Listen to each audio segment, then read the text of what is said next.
My name is Artūrs Lontons. I'm a support engineer, trainer, host at Zabbix. And I'm going to start easy, start simple, start with a real common topic for you. And let me share my screen now. Let's see. You should be able to see it right about now. And I am going to talk about Zabbix proxy troubleshooting and performance tuning.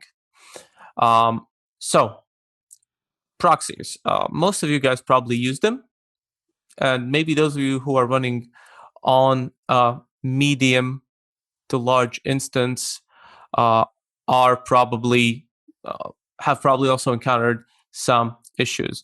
Let me just double check if the screen sharing is okay. Just let me look at the comments. Nope, everything looks fine. Okay. All good. Thank you. Just need to double check. So let's talk about the most common kind of troubleshooting steps that you can take to resolve any proxy issues and detect them, actually, because sometimes you can go running unaware that you do have an issue. And basic performance tuning. These slides will cover pretty much commands and a set of things that everyone can do. I won't go too depth maybe in troubleshooting via strace or things like that, which seem completely crazy for people that aren't familiar with the tool. But just general basic things that you guys should keep an eye out. So let's go. First off, just let's talk about Zabbix proxy. Maybe those of you who are not familiar with it, let's discuss how you can use it and why you should use it, which scenarios it would be a great addition to your environment. So Zabbix proxy can be deployed and most of the time is used in distributed infrastructures where you wish to deploy it on a remote location to prevent data loss, to have local data collection on the remote collection, because proxy will collect that data and it will push it back to the Zabbix server, or it will be pulled by the Zabbix server. It has two modes, active and passive. So we can, as I said, push the data to the server or have the server pull the data from the proxy. And actually, even if you don't have any remote locations, even if we're talking about a single data center, it's still a good practice to delegate most of your data collection to a proxy. So have a proxy running next to your server. That still is a good practice that you guys should definitely do, especially medium-sized to large instances, because we wish to offload our data collection performance from the server to the proxy. So we're removing some of the performance overhead by using a proxy. Really, really great idea. And I think at this point, this is our go-to best practice. So now that we've covered basics, let's talk about active versus passive. A common question that we get, which one is better? And I think one of these is actually better, but at the end of the day, it will depend on your security policies. So server polling the proxy, that is a passive mode. But what we know as a passive mode. Proxy establishing the connection to the server, that is the other way around. That is the active mode. Default mode is active. There's a reason for it. It's quite a bit more simple to configure. Pretty much all of the configuration needs to be done only on the proxy side, and then we need to add the proxy on the front end, and we're good to go. In case of passive proxy, we would also need to make some changes on the Zabbix server config file, which would involve a restart of the server, which is not downtime, is not a thing that we want to encounter. But of course, at the end of the day, it's all going to boil down to our networking team. So maybe in some cases, only passive mode is supported based on your networking rules, or only active mode. But if both are supported, then active mode is a bit more elegant, a bit better. And there are actually a few more reasons beside this. Next up, proxy versions. So another common question. So which version should I install for my proxies, and which database should I maybe use? So remember, proxy major versions need to be equal to the server major version. Minor versions can differ, but major versions need to be the same. So the first and the second number, in this case, in our example, 5.0 needs to be the same. So server uses 5.0, proxy uses 5.0, web frontend uses 5.0. The third number can then differ. But these first two numbers, they need to be the same. Otherwise, proxy won't be able to send the data to the server. And you will see some error messages in your log files, actually, about version mismatches. And data formatting not fitting your server requirements. And remember, we can use different database backends with proxies: SQLITE, MySQL, Postgres, Oracle. When we install our proxy, we need to select the proper package, either SQLITE 3, MySQL, Postgres, or just compile with Oracle support. So don't just do yum install proxy SQLITE 3 or copy and paste the instructions from our website for SQLITE and then wonder why is it not working for MySQL, because there are some dependencies that are unique for each of these packages. So you have to take that into account. Now that we have installed everything and we have gone kind of through the basics of what needs to be done and how to set things up, we've had a brief refresher. Let's take a look at how can we detect proxy performance issues. So how can we know what is the root cause of performance issues, or are we having them at all? So we need to make sure that we're actually monitoring our proxy. This is quite an important first step. So we create a host in Zabbix. We assign this host to be monitored by the proxy. So we can see over here, proxy New York host is actually assigned to the New York proxy. So this host needs to be monitored by the proxy. If it's monitored by the server, it will report the wrong metrics. It will actually report the server metrics, not the proxy metrics. So we need to create a proxy host and configure it to get monitored by the proxy itself. Why I'm emphasizing this? Because oftentimes I see this misconfiguration. So I'd rather kind of hammer the point home by repeating it 3 times so you understand it. Just create a proxy host, monitor it by the proxy. And then we can use out-of-the-box proxy monitoring template app Zabbix proxy. You can see I'm using it here. Take note that this template actually gets updated on our Git page as we add new components, new small things to Zabbix, new internal processes, new gathering processes, and so on. This template will get updated to support them. So if you are running Zabbix all the way back from version 2.0, you have a really old instance, make sure that you download the newer template from our Git page and actually use that. There are some changes, and of course, the more information you get, the better. You don't wish to stay in the blind about some newer processes that we have added that this template does not support. So once we have applied the template, we will see our performance graphs. We will see information about gathering processes, internal processes, cache usage, and proxy performance, both the queue and the new values received per second. So we are not in the blind this way. This way we can actually react. There are also predefined triggers that actually do react if there is an issue. All right, let's move on. So this is the first step. Another step is, of course, looking at your queue, an administration queue. So if you're seeing a large queue only for a specific proxy, this is probably a sign of a problem. Either a misconfiguration, maybe we haven't allowed our agents to communicate with our proxies, so it's an agent-side misconfiguration, or maybe we actually do have some network issue on our proxies, and we are not able to collect the data from it. This picture signifies an issue on the proxy. And in this case, take a look at your proxy logs, your proxy graphs, your proxy status in the heartbeat. Over here, I can see this proxy has been down for over a year. Really, really bad sign. This is probably something that should be decommissioned or has been decommissioned, and I should remove it from my Zabbix environment.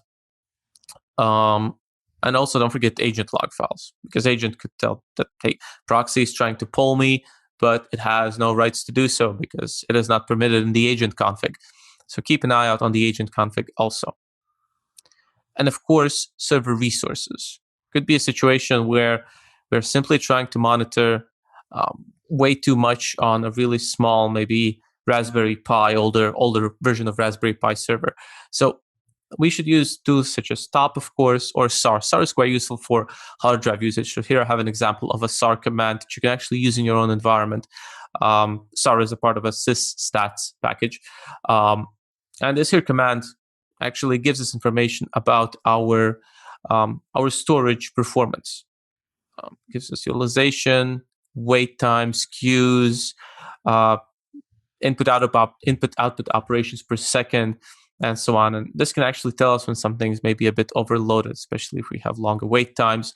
Don't get confused by utilization. Utilization is relevant on hard drives, yes, but on SSDs or RAIDs, it's really normal to see utilization be very high, it's not a sign of trouble at all, because, essentially hard drives can handle only one operation per second, not per second, but one operation at a time. With SSDs or RAIDs, we support parallelism. So the fact that the SSD or a RAID is doing something and is utilized 100% of the time is not necessarily a sign of an issue. It can do multiple things at a time. And utilization only signifies the fact that it's doing at least one thing at a time most of the time, which is not a sign of an issue. All right, let's move on. So now that we have learned kind of basic troubleshooting and detecting our resource usage problems on our machines, proxy machines, another way to look at the proxy queue, a bit of a hackish approach, but I think it's useful to share with you, is to take a look at the proxy queue on the proxy database. So we can observe this queue in real time. We can have a list of a count of how many metrics have been sent and how many metrics are, how many metrics are still pending, not how many metrics have been sent. So a list of how many metrics are pending to be sent. And if this list is growing, this of course means that we cannot catch up with our backlog. Either the network is down or there are some performance issues on the server or the proxy.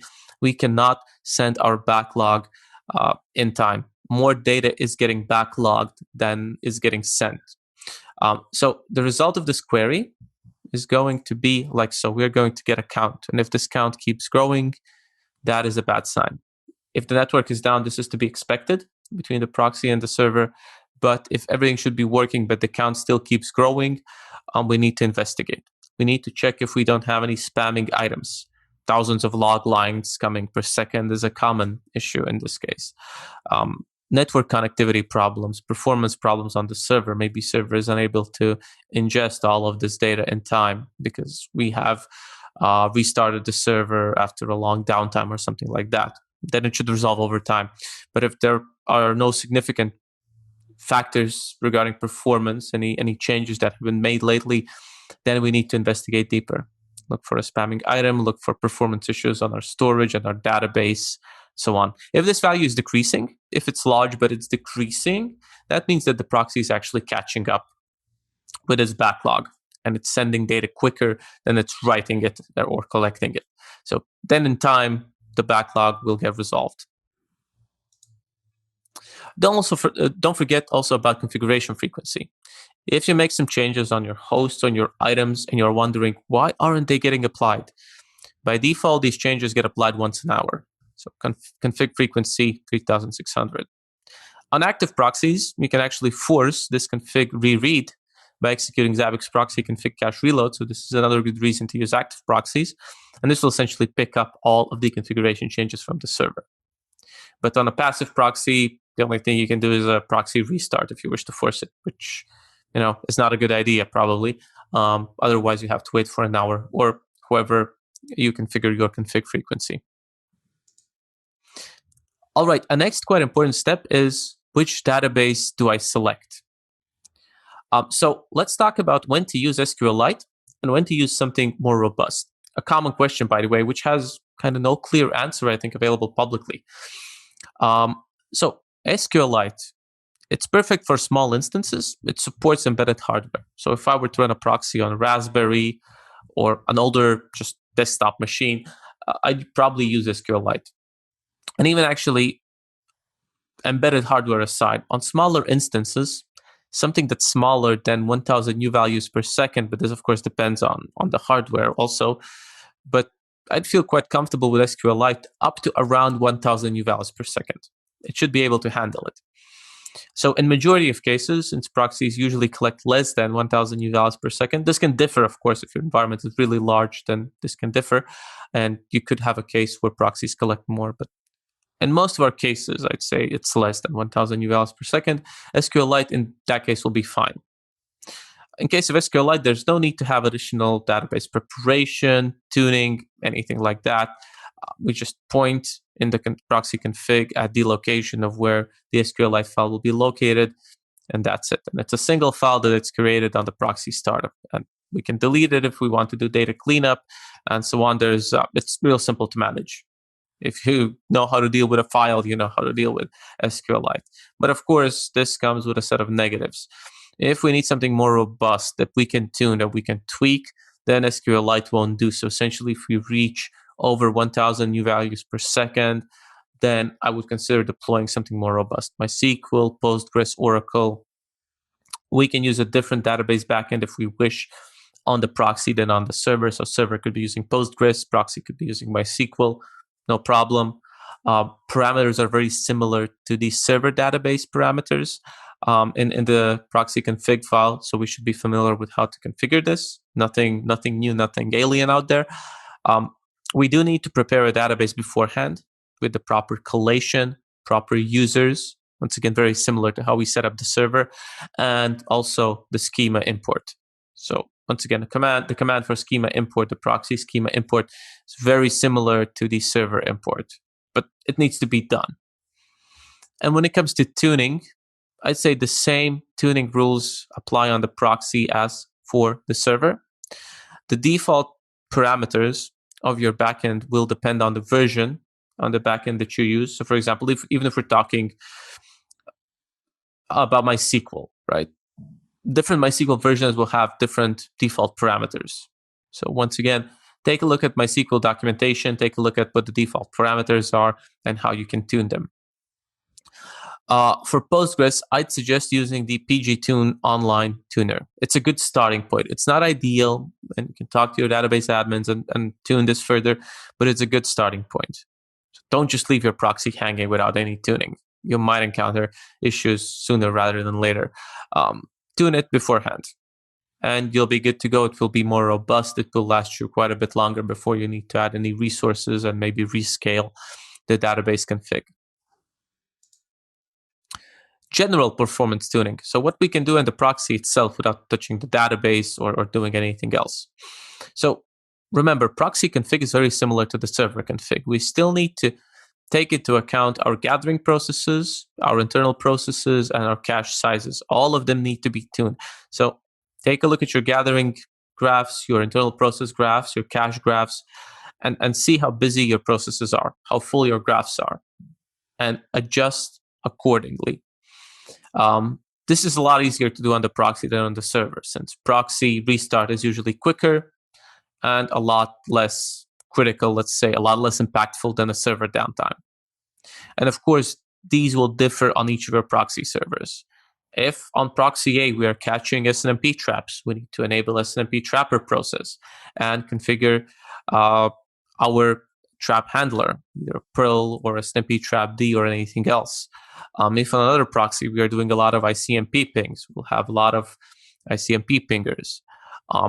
If we have a really large proxy that needs to have its history syncers increased, we will need to do that, and so on and so forth. So each proxy will be different. There is no kind of silver bullet approach over here where one configuration will fit all. This is not the case. Speaking of history syncers, of course, since proxies handle a lot less most of the time and they are distributed and scaled out, we will have a lesser number of history syncers, and usually the default number on proxies is sufficient. It's very rare, at least in my experience, to see people have the need to change the count of history syncers on the proxy.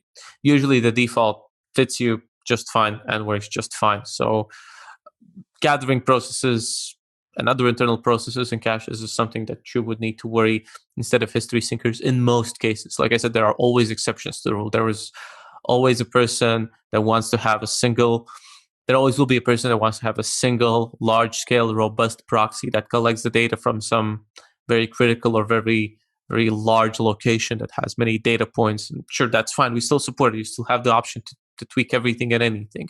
I'm just saying that this won't be the case most of the time.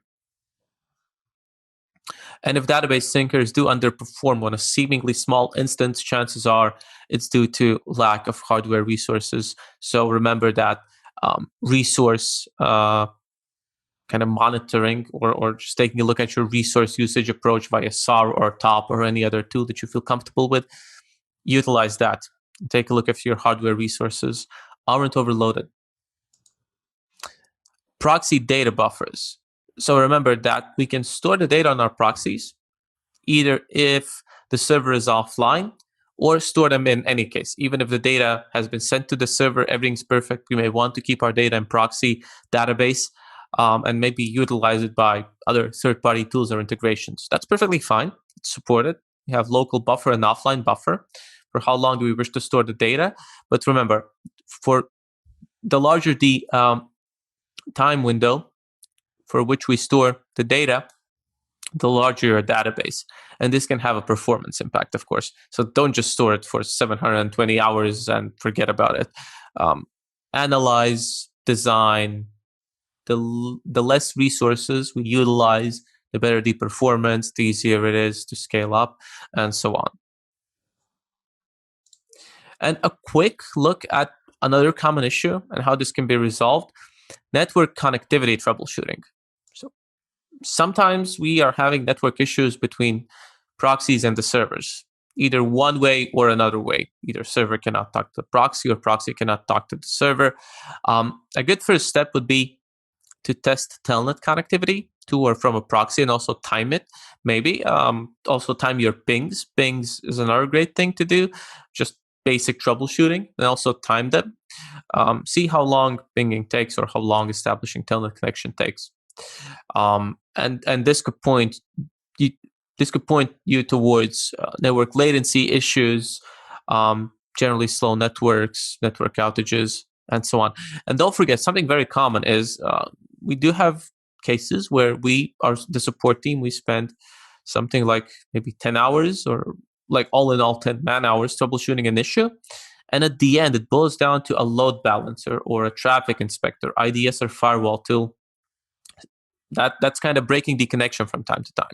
Maybe it doesn't like packet sizes, the communication protocol, something like that.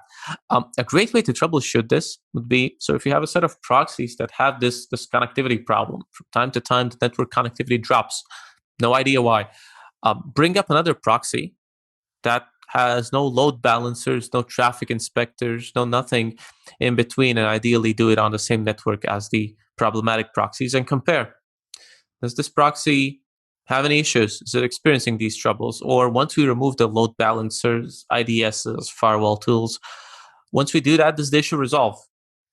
If it does, it's probably a case of misconfigured firewall, IDS, and so on. And of course, another great approach how to detect networking issues due to networking transport problems. Once again, maybe IDSs, smart firewalls, cutting up our packets, is performing a TCP dump.